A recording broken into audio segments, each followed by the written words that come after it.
Hello there! The next episode of this Strife and Grimbone walkthrough beckons. We had nearly finished dealing with the encounter with the golem and its controlling brain. Now I've added a token of the brain, and I changed the macro slightly so that when the golem becomes invisible, the token for the golden sphere becomes visible so that the PCs can interact with it. I also refined the combat. As well as talking about needing to break the glass sphere, I've talked about the possibility that instead of destroying the sphere, the PCs may move the brain distant from the golem to sever the link between them. The maximum range for the link is 50 feet. The sphere is held suspended in place. A PC would need a reach weapon to shove or reposition it, which they can of course get from the sin spawn, who have glaives. Alternatively, they could try a leap or a jump to try and shove it to one side, or even grab it like an American football and then throw it away.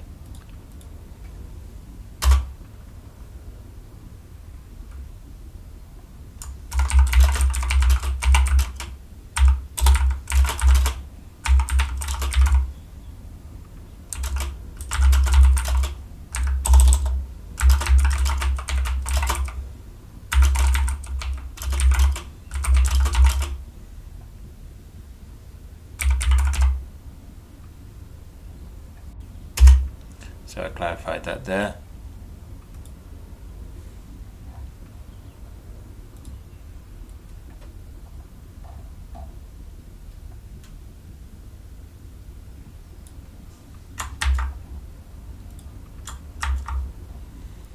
And then the final heading for this section.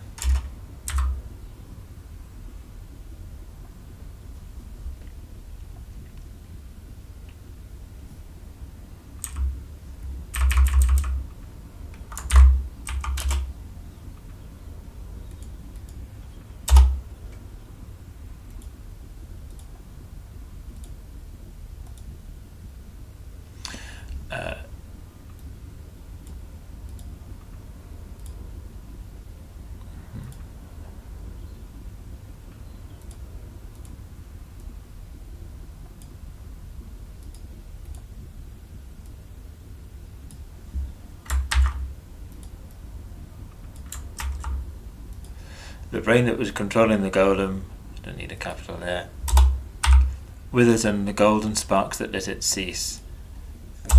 The golem immediately collapses into a pile of golden bits, now forever animate.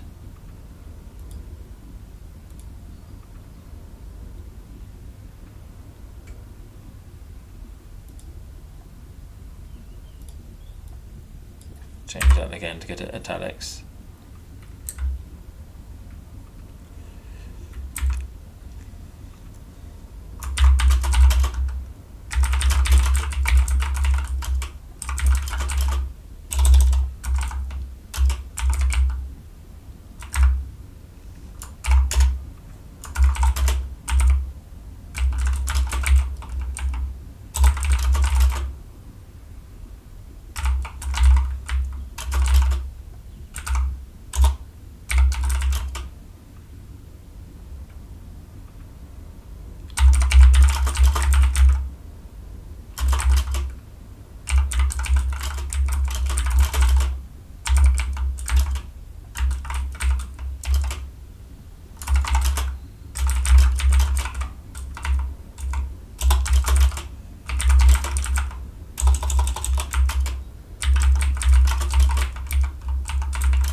Probably change that to green.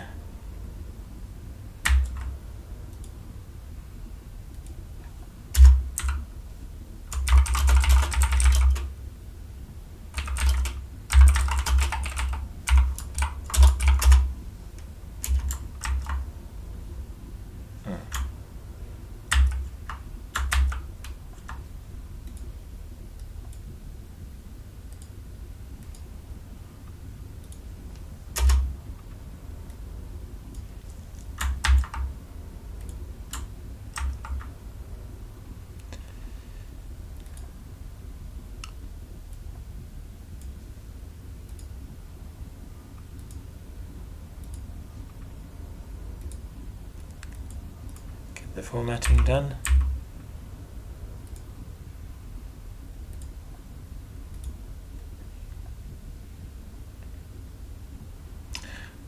And then the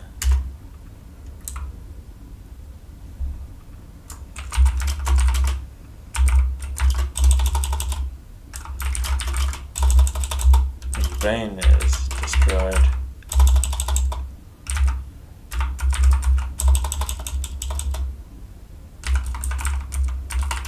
The runewell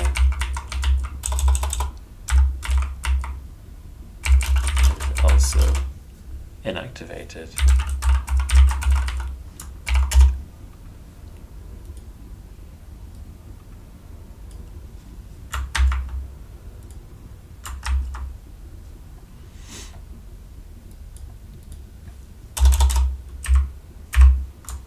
A further change takes place. The spouts of liquid gold. There we go, we'll just change that.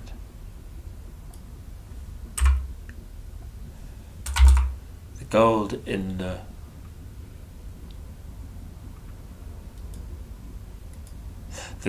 well darkens and cools. In a moment it solidifies, and in another moment it turns to worthless dry sand. With its creator finally gone, the runewell is destroyed.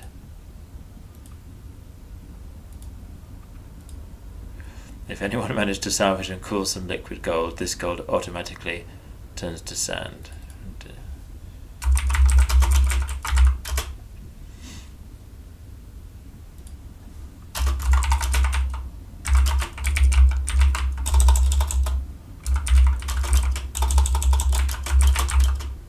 Any golem parts? We don't want to flood the adventure with gold, do we?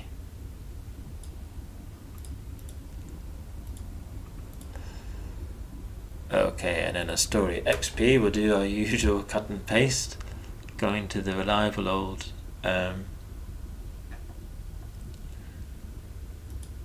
place where we copy it from. Actually, let's just go to there was one for the cultist leader, wasn't there, finding the mask. There we go, so we have to change that to the editor.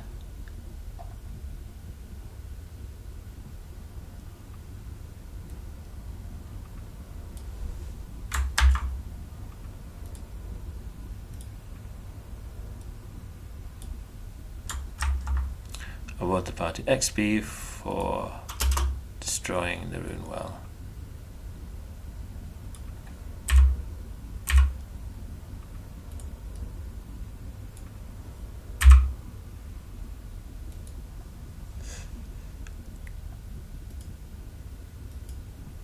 Okay, that's that.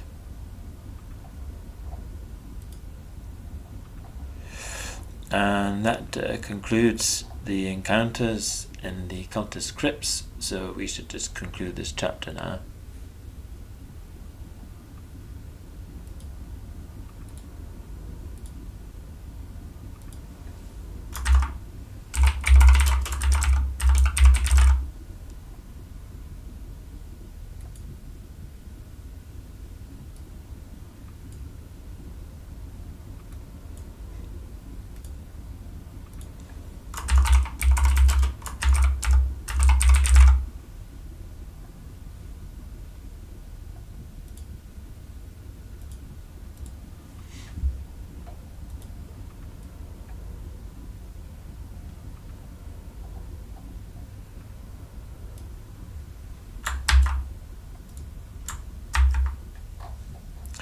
By the end of this chapter, the PC should have the cultist mask that will allow them to penetrate the illusions covering the underground city.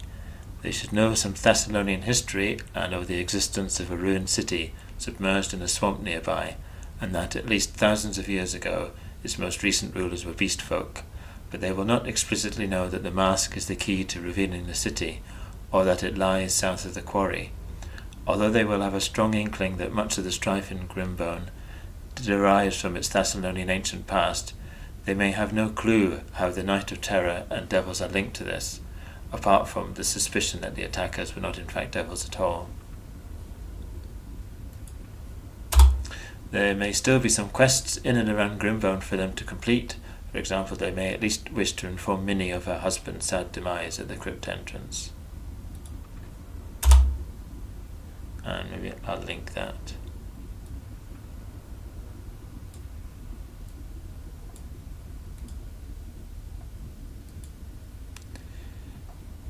That would be Grimbone, places of interest in town. No, not that one, it's going to be encounters. Grimbone encounters.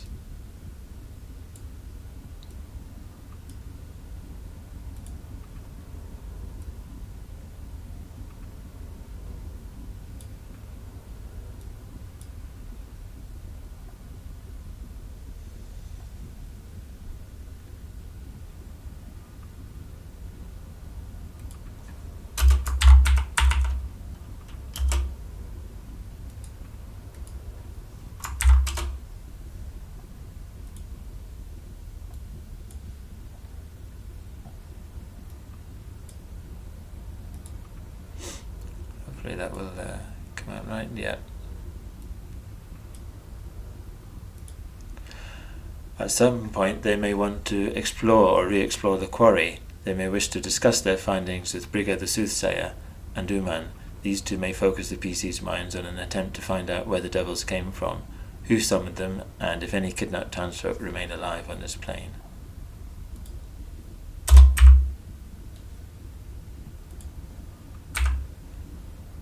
PCs should be at or almost 4th level by the time they start the next chapter.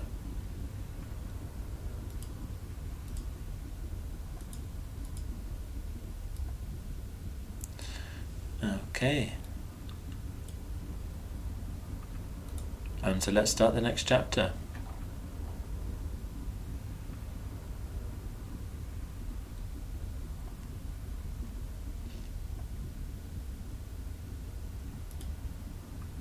Chapter 5.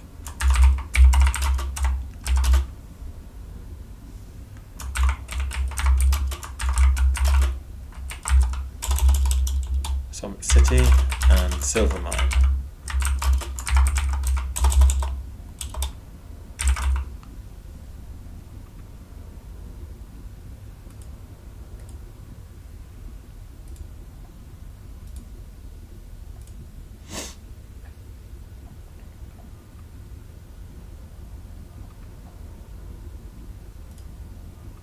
Introduction.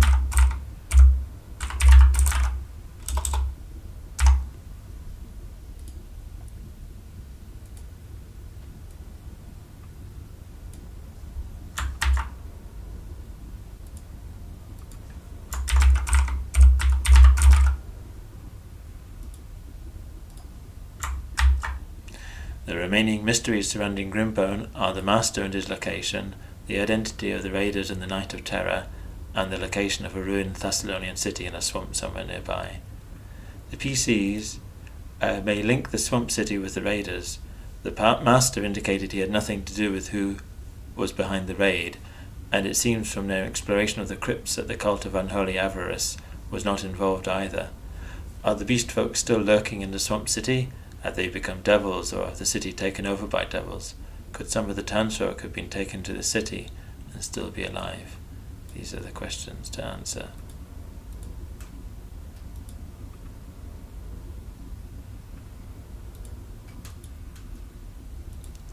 So rather than dive into the next chapter, it might be nice for some role-playing and to invest the PCs a bit more in the plight of Grimbone. So far, the PCs may feel they've made a lot of progress because they found the cultist mask, but from the point of view of the townsfolk and Grimbone, they haven't really done anything, and so we'll have a kind of role-playing section here.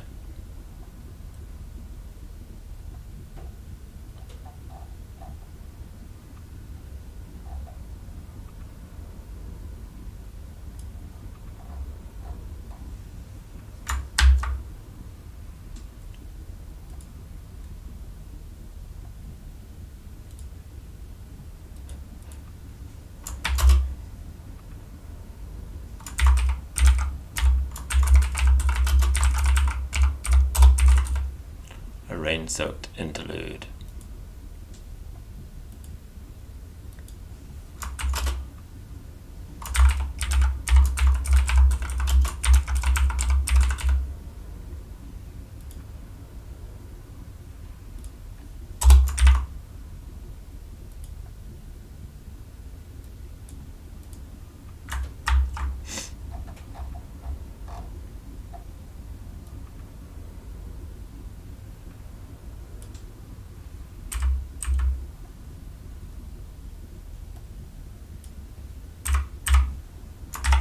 Before the PCs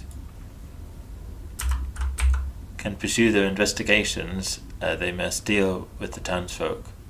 On an occasion when the PCs are about to enter or leave the town hall, or failing that, enter the quarry, they see that a crowd of townsfolk block their way. Before that, we will talk about the weather.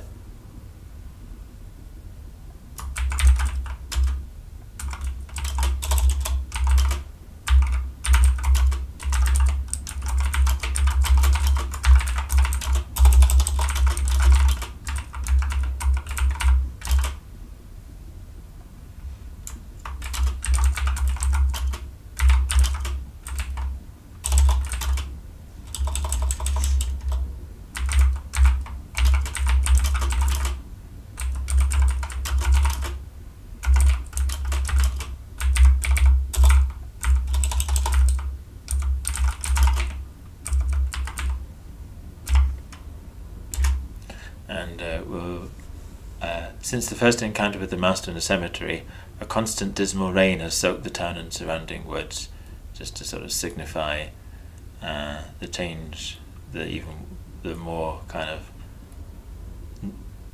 dark tone of the adventure since the master came onto the scene. Let's put this here. We don't need that anymore. We don't need that anymore. We don't need that anymore. What we need is a macro. So I'll open this again.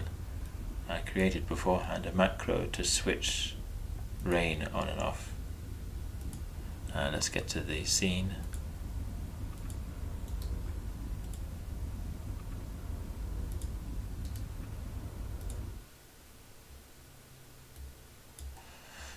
So I created another sound which is switched off, which is the sound of rain. I'll switch that on so that we can hear what's going on. And what the macro does is, if it identifies that the sound is hidden, meaning it's not raining, it will activate the sound, make it non-hidden. It will update the darkness to make it more dark. That's a bit too much, 0.5, and do it gradually over a second, and then after that, after a 1 second delay, it will update the weather to the rain. This is the same as looking at the configuration here, the ambience. Currently there's no weather effect. And otherwise it will do the opposite. It will switch the sound of the rain off, raise the darkness level gradually, and switch the weather off. We don't need that bit, but that's commented out. So we will just drag that macro in.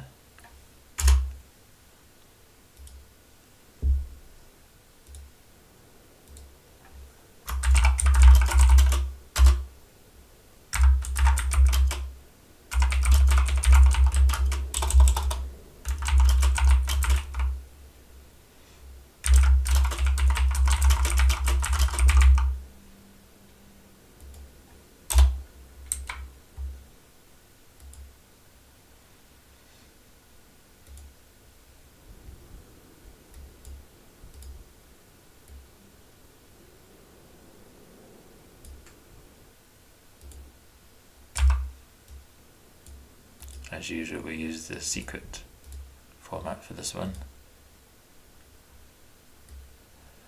It's come up there, so we'll see if it works. We'll go back to our normal thing.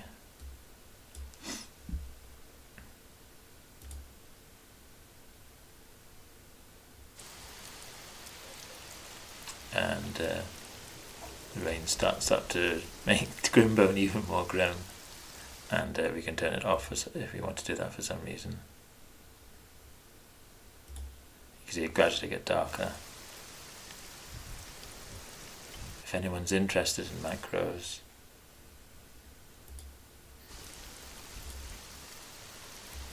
if I tried to do this in one go, update the scene with the darkness and the weather at once, without the delay, the changes occur with no delay, even if I set animate darkness with that thing there. You need to do that and then make sure it's done, and then only then you can change the weather. Otherwise the darkness just switches on and off suddenly. So a nice unpleasant rainy day in Grimbone. The sound only occurs if my mouse is in the map. I'll probably turn it off now.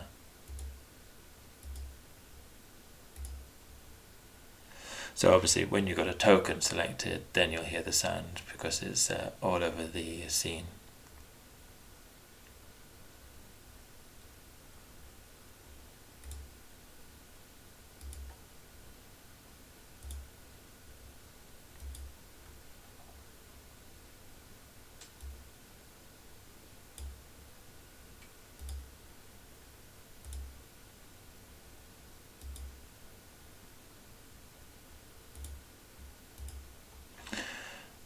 Your way ahead is blocked by a sea of disgruntled, downcast faces. A sizable crowd has gathered under the leaden sky in a deep semicircle, barring your way. They ignore the dismal rain that pours upon them, but the storm is plainly reflected in their angry expressions.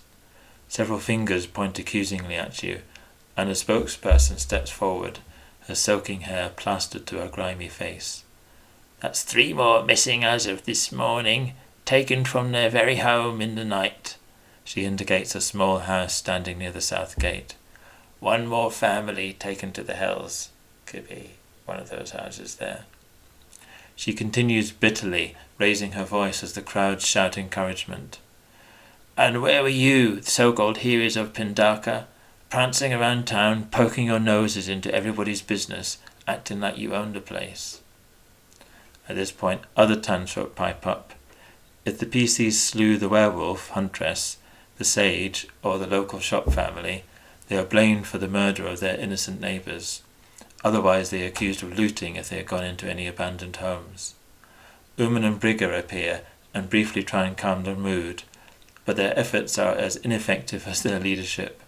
They raise their hands in a gesture of helplessness and sheepishly retreat into the town hall. If the PCs wish to calm the mob, they are on their own. And so now starts a skill challenge.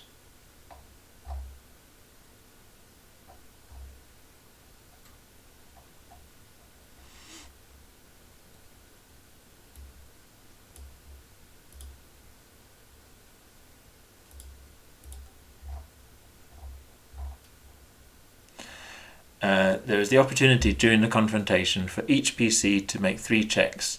These can be discovery or influence checks, in any order or combination, but each PC must not use the same skill more than once.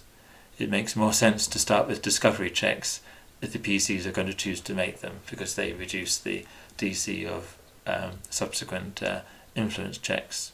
So they have to influence the town to make them trust them again. Instead of making a check, a PC can aid another with a DC of 12, adjusted by how appropriately they say they are aiding. During the challenge, members of the crowd interject with negative or supportive comments, depending on the PC's actions. Examples are, and we'll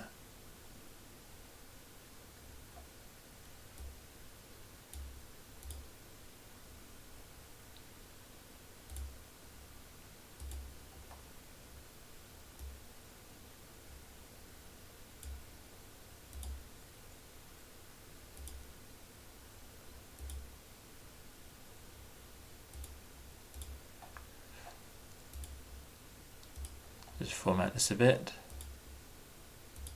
and I'll have lines in between these to indicate they're separate speeches. So the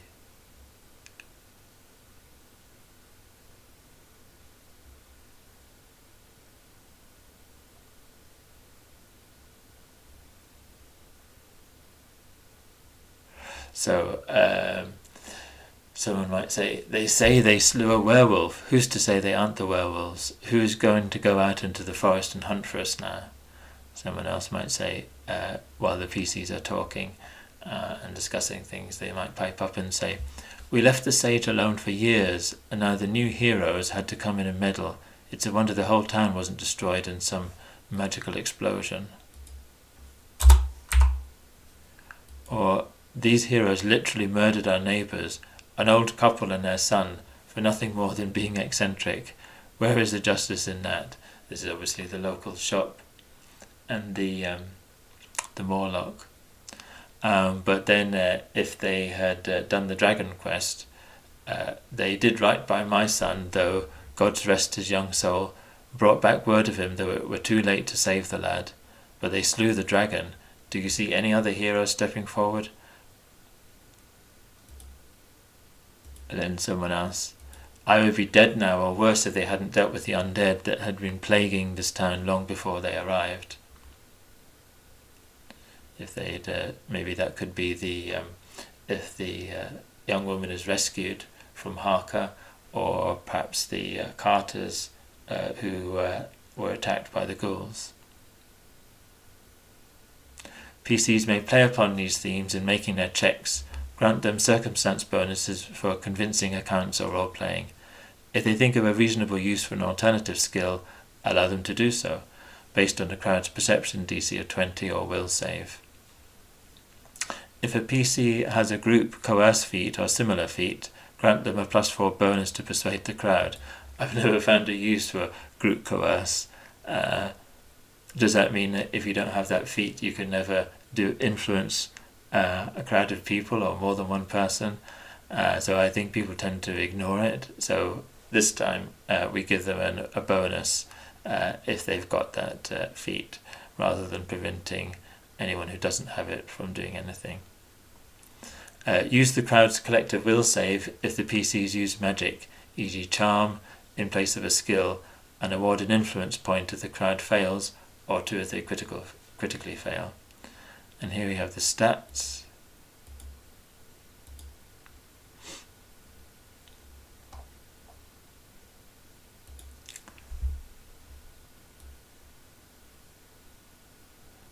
This despairing mob wishes to take out their frustrations on an enemy they can see and think they can handle.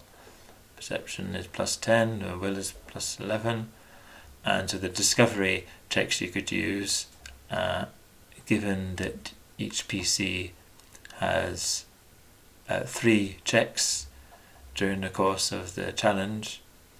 They could use legal law, which is the best one, society or perception. They could look, what they're doing is they're looking carefully over the crowd, trying to determine what approach would best sway them. And if they succeed in that, as is usually the case, they get told a weakness or a bias or a resistance, or they get told what's the best influence skill to use. If they critically succeed, you give them 2 bits of that information. And the influence skills would be DC 14 crafting. They were describing, for example, how the south gate could be repaired and the watchtower rebuilt to make the south part of town more secure again, directly related to their complaint about the family had been taken. DC 14 performance, telling local tales, making them feel proud to be Grimbone citizens with a speech. DC 16 religion, persuading the crowd that the attacks are not from devils or the will of the gods. DC 17 deception, the desperate crowd are easily swayed by false promises.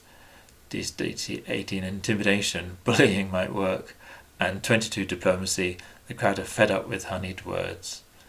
So their resistances Grimbone folk are salt-of-the-earth miners. They are frontier folk, naturally resistant to authority. Urbane, flowery, or condescending words will not appeal. Add 2 to the DC of an influence check framed in this way. And their weakness, the sin of greed, has already taken root in the town. Appealing to their base instinct of greed decreases the DC of an influence check by 2. And their bias is an extremely superstitious town. Making a check while alluding to superstition, even on an alternative superstition or religion, reduces the DC by 2. And another bias, the folk of Grimbone love a good story, as evidenced by their colourful recounting of the Night of Terror. Even if not making a performance check, framing an influence check in a long-winded narrative, especially with lurid details of a story, reduces the DC by 2. And then we turn to the outcomes. Each PC has 3 chances to make an influence check, or they might use some of them for discovery checks instead, or they might use some of them to aid someone else. These are the scores. So if the influence is less than 4, the confrontation turns ugly. Some of the crowd fight the PCs, run a combat with 2 of the angry mob random encounters at once. So let's have that in there.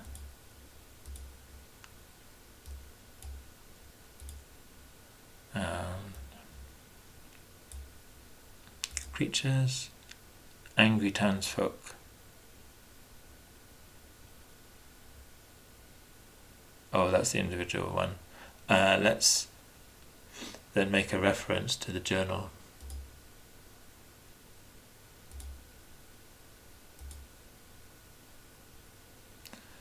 Xenophobic. Why is this in the wrong order? It's better. Have I done the same for night time? Where's 2? I think it must have been a repeat. So, xenophobic townsfolk.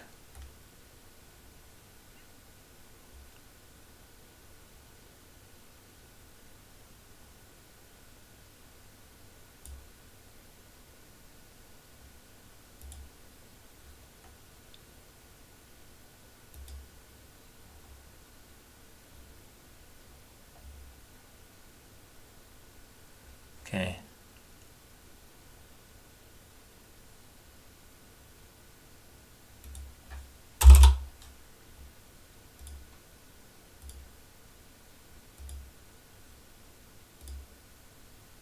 And then we can get the things there. So it would be 2 ringleaders and 2 sets of angry townsfolk there.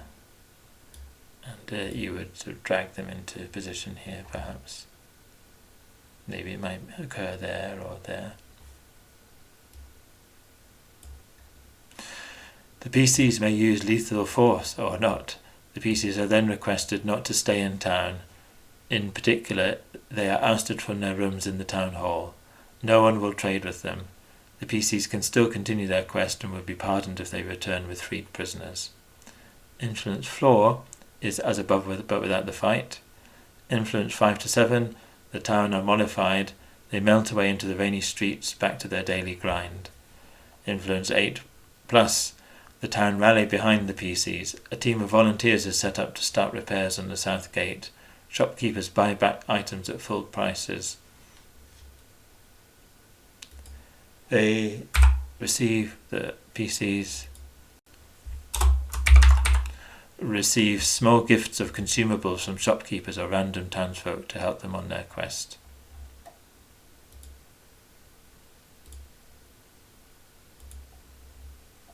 And in the inevitable XP award, we'll do our cut and paste from chapter 4.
Okay.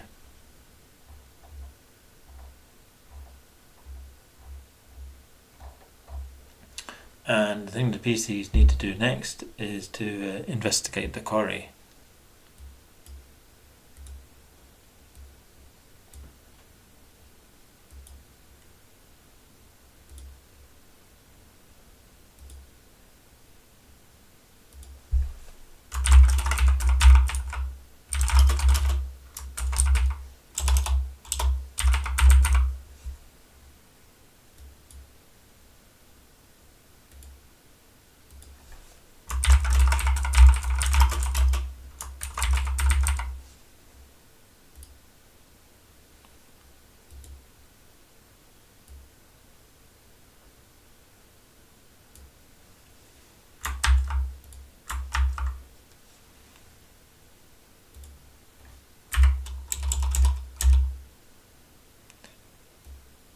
We'll use the formatting that comes here.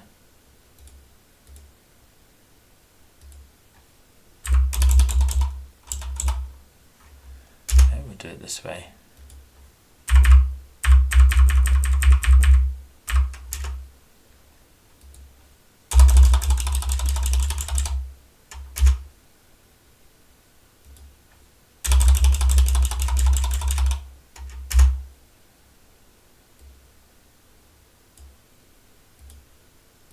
Okay. So these are clues to help the PCs on their way. The raiders attacked from the south gate, where the quarry lies and not much else. There's no other exit from the quarry, so what were they doing in the quarry in the first place? The rocky crags surrounding the area south of Grimbone are the only feature in the forest large enough to hide a swamp or a city. If we look at the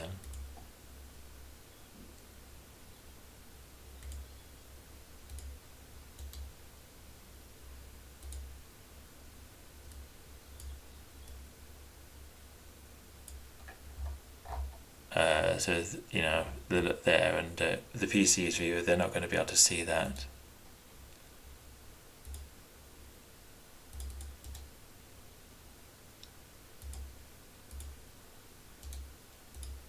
It's only when they will make it visible, so it would be completely blank with the PCs, as would the river be.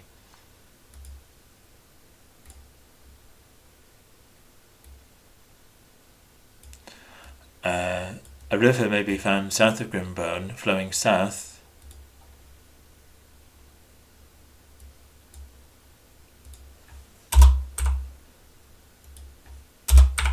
through the ashwood. Following its course reveals only that it travels straight through the ashwood, while following its source reveals that it comes from a pool at the base of the rocky crags.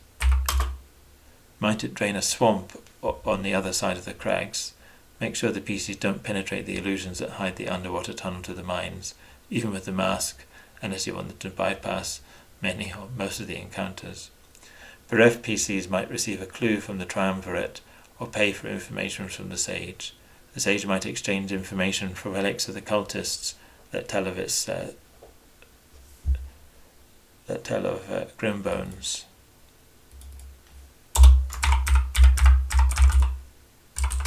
Thassilonian past.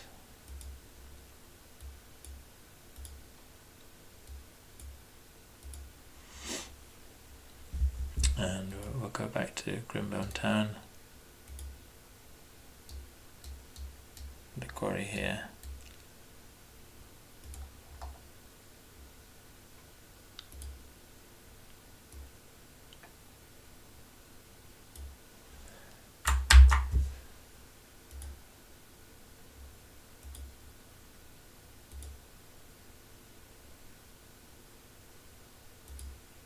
And a side note I'm going to do now, note on silver.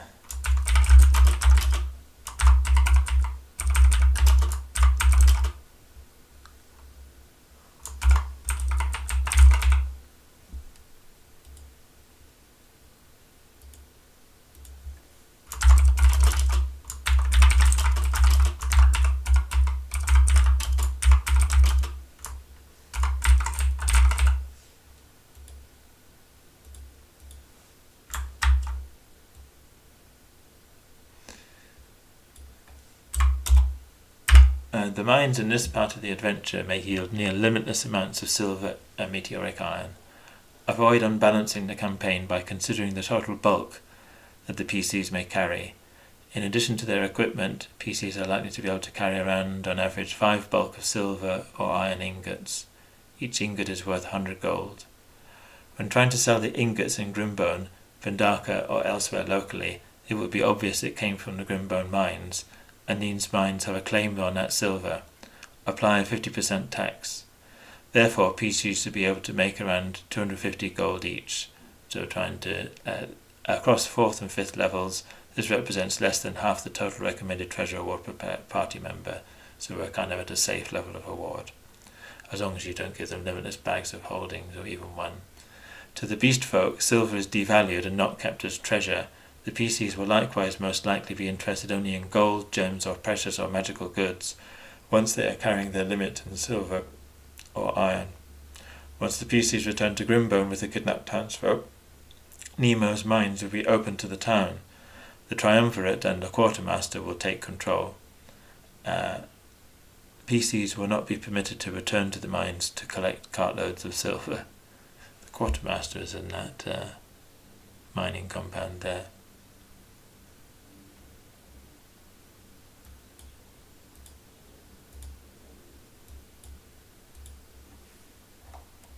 And then we have Grimbone Quarry.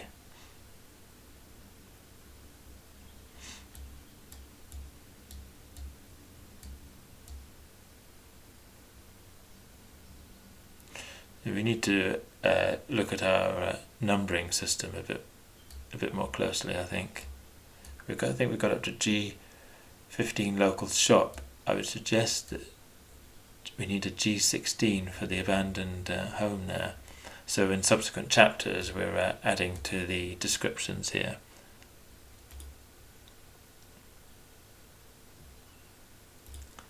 Let's go here.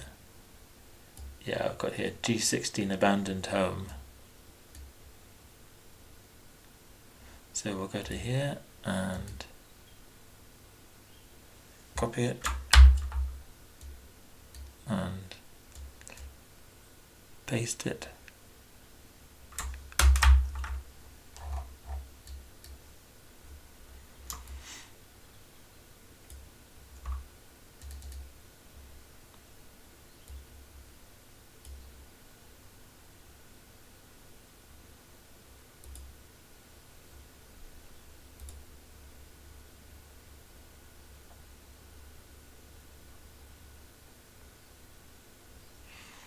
And the demi-vampire attack there. There.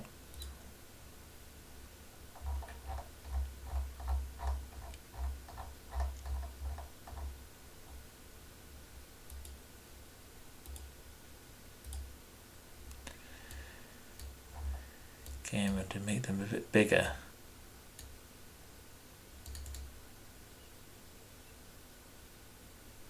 I'm thinking 48.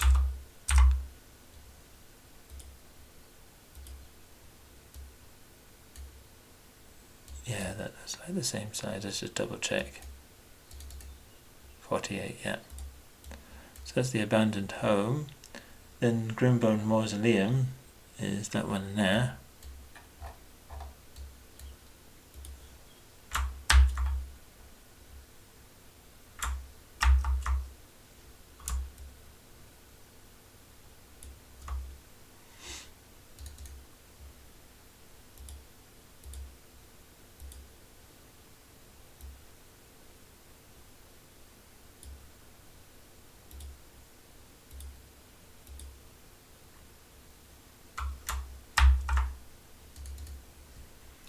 The cemetery.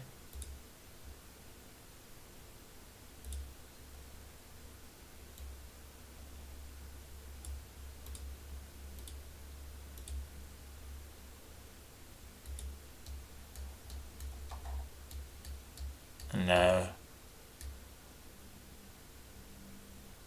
probably put that there, I think, really. And now the quarry.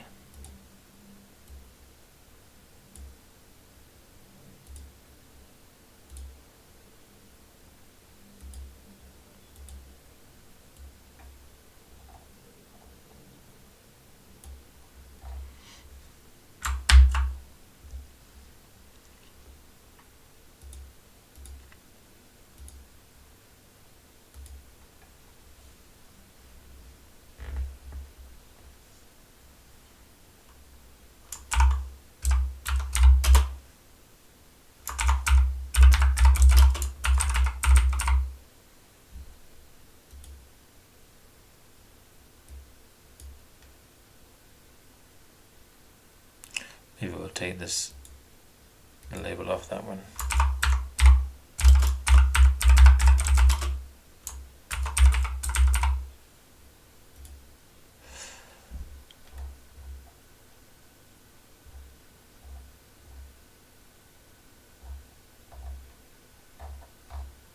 Let's change this.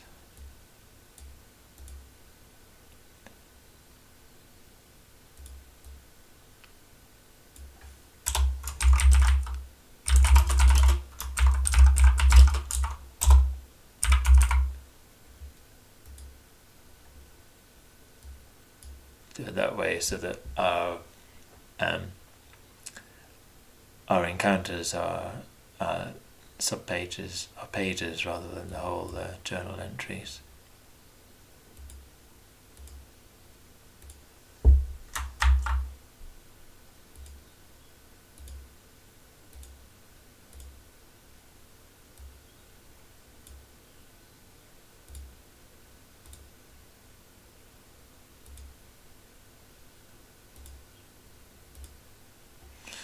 Got the problem with italics again.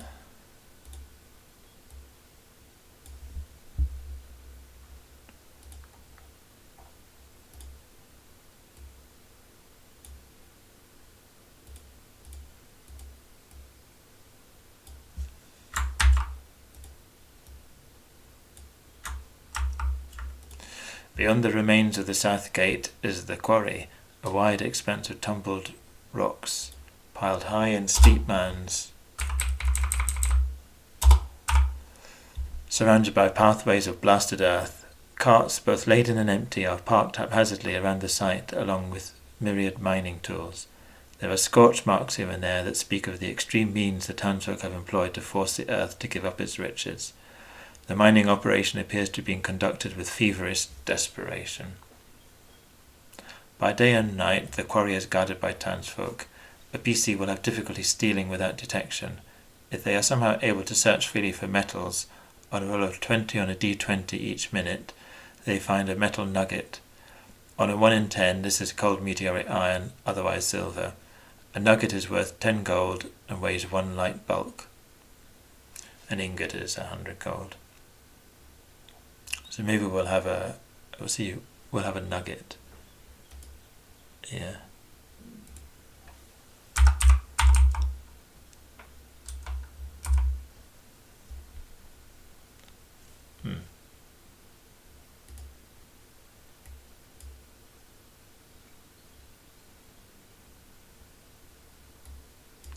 Doesn't seem to be an item. Ingots are items.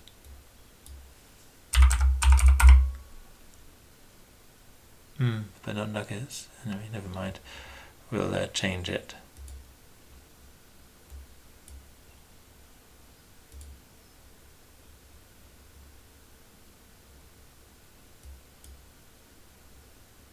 Silver nugget.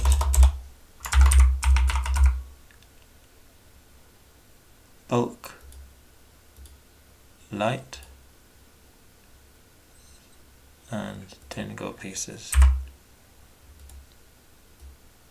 And we'll need to change the picture. Oh, chunks. Maybe it's a chunk. Oh, yeah, chunk. Yeah, that's it.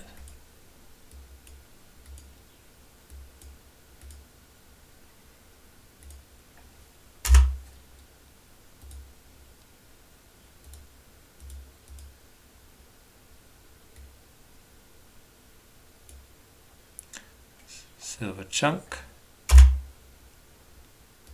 and cold iron chunk.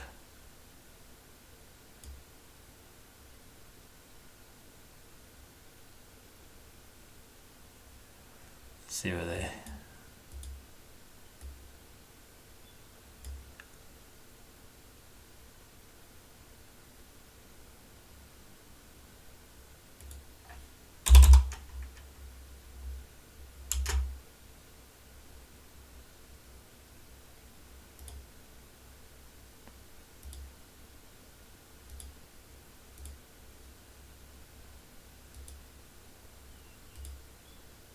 Yep, that fits.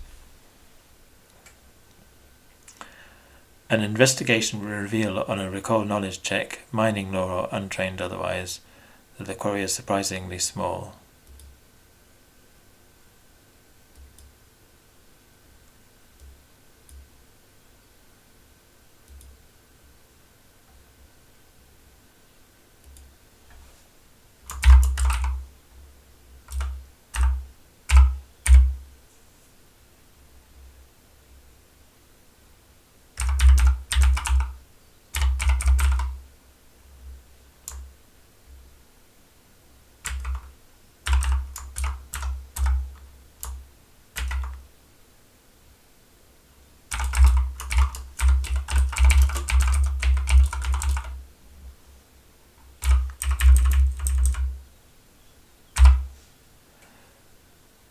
That the quarry is very shallow for a silver mine.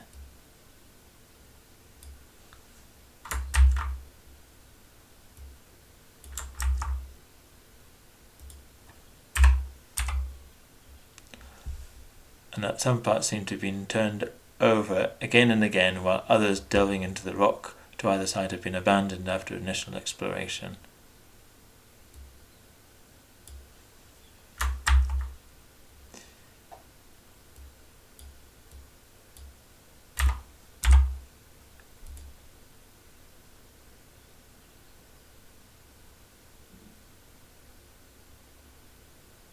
I think we'll change this.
So it's giving a clue that it's perhaps not a mine, it's a store, it's an ancient archaeological site of a silver store.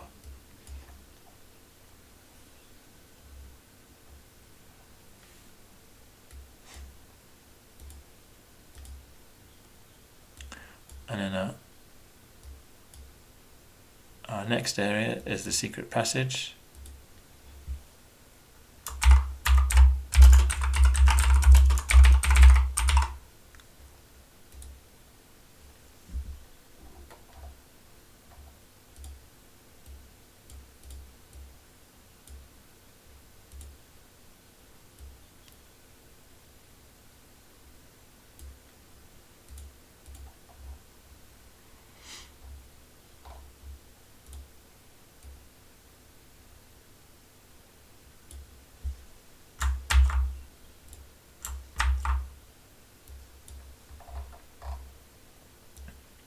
And let's do labels now.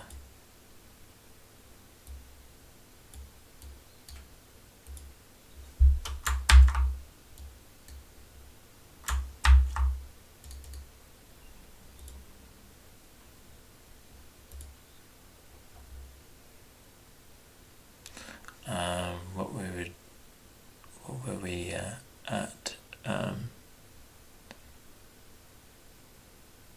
Finding the sunken city, Grimbone quarry. Change it to 19.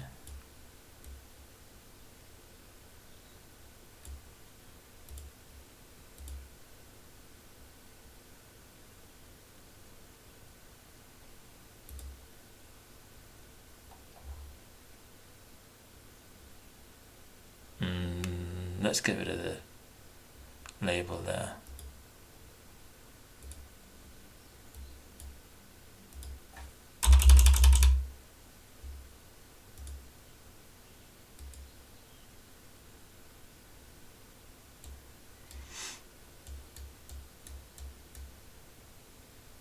Not sure about this, whether to put the labels on. Maybe I won't bother anyway.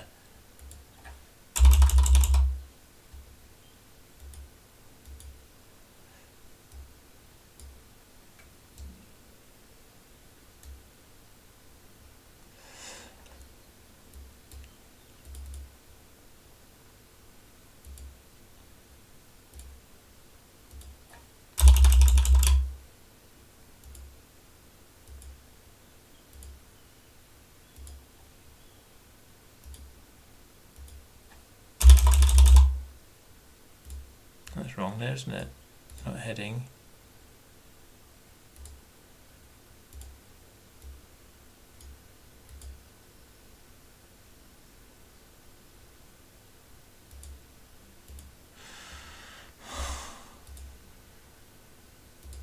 I'm going to get rid of this formatting.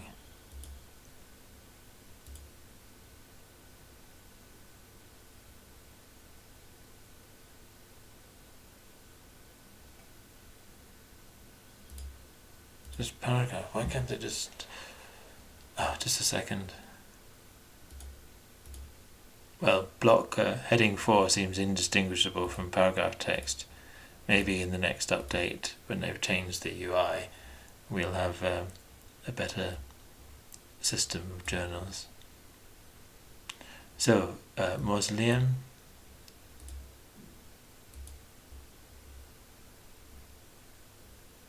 An abandoned home.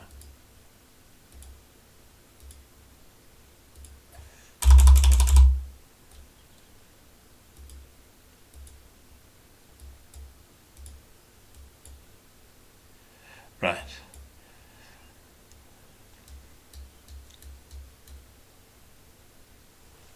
And then the secret passage, where's that going to be?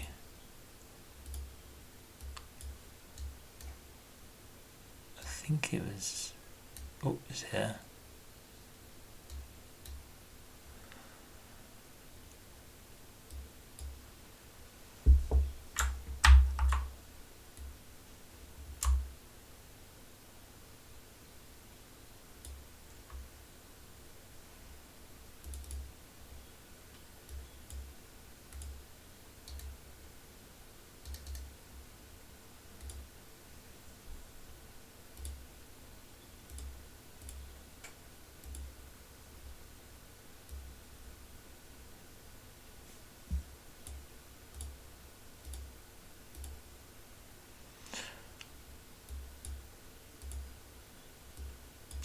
This is a part of the quarry that has been somewhat ignored due to lack of metals.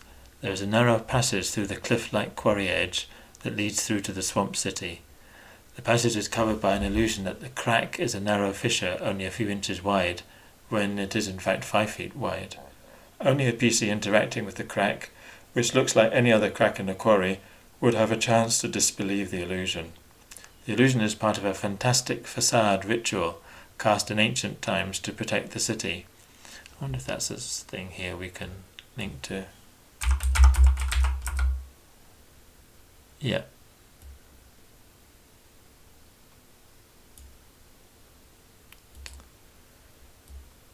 Put you down there and we'll edit you here.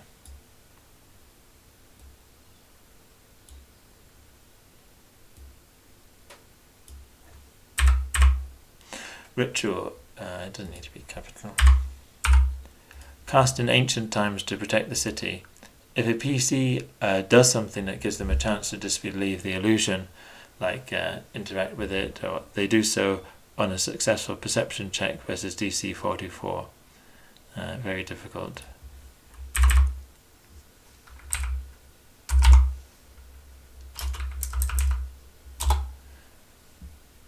Detect magic heightened to 10th level would be required to identify the illusion. Dispel magic would counteract the permanent illusion for 10 minutes, but the DC is 44 and the counteract level is 10. Wearing the cultist mask enables discover the illusion as easily as a 4th level detect magic without the level requirement.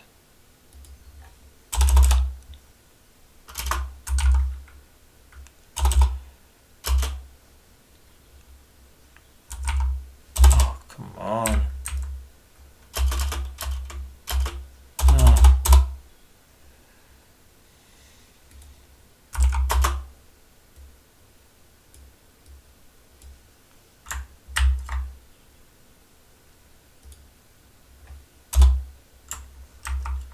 Oh.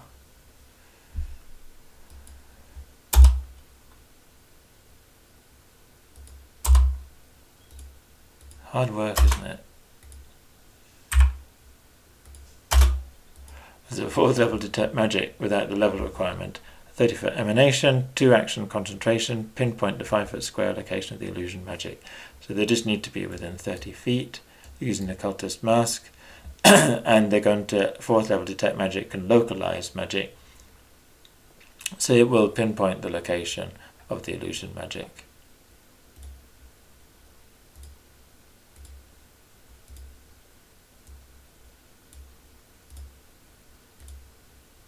The cliff face at this location shimmers and becomes insubstantial like a mirage. It seems as if the effect extends a substantial distance into the previously solid seeming rock, but what lies beyond is nevertheless obscured. After passing 50 foot southeast,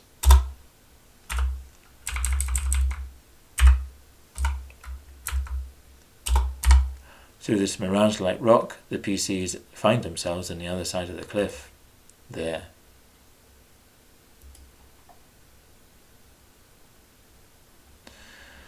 Oh dear. More formatting woes. I'll just pause this. I went into the HTML to change it. Edit it again.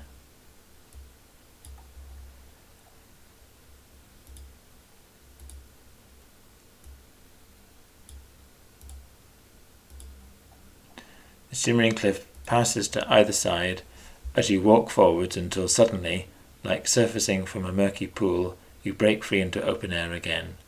But the air feels somehow different, heavy and stale.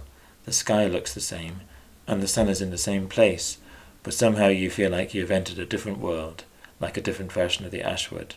Looking around, you see you're in a rocky gully that opens southward onto a flat expanse of land, a swamp in fact, with low mounds of wet earth interspersed with weed-choked fetid pools. In the hazy distance you make out tall cliffs all around. Their craggy tops are obscured by the noxious mists that rise off the swamp. Protruding through the murky waters are a number of ancient structures, some mere piles of rubble, others still identifiable as the tops of tall buildings and towers, now mostly buried beneath the swamp. But the rising vapours mask their details, and they seem to fade in and out of view like ships in a rolling fog. And the PCs have therefore reached the sunken city, Encounter K.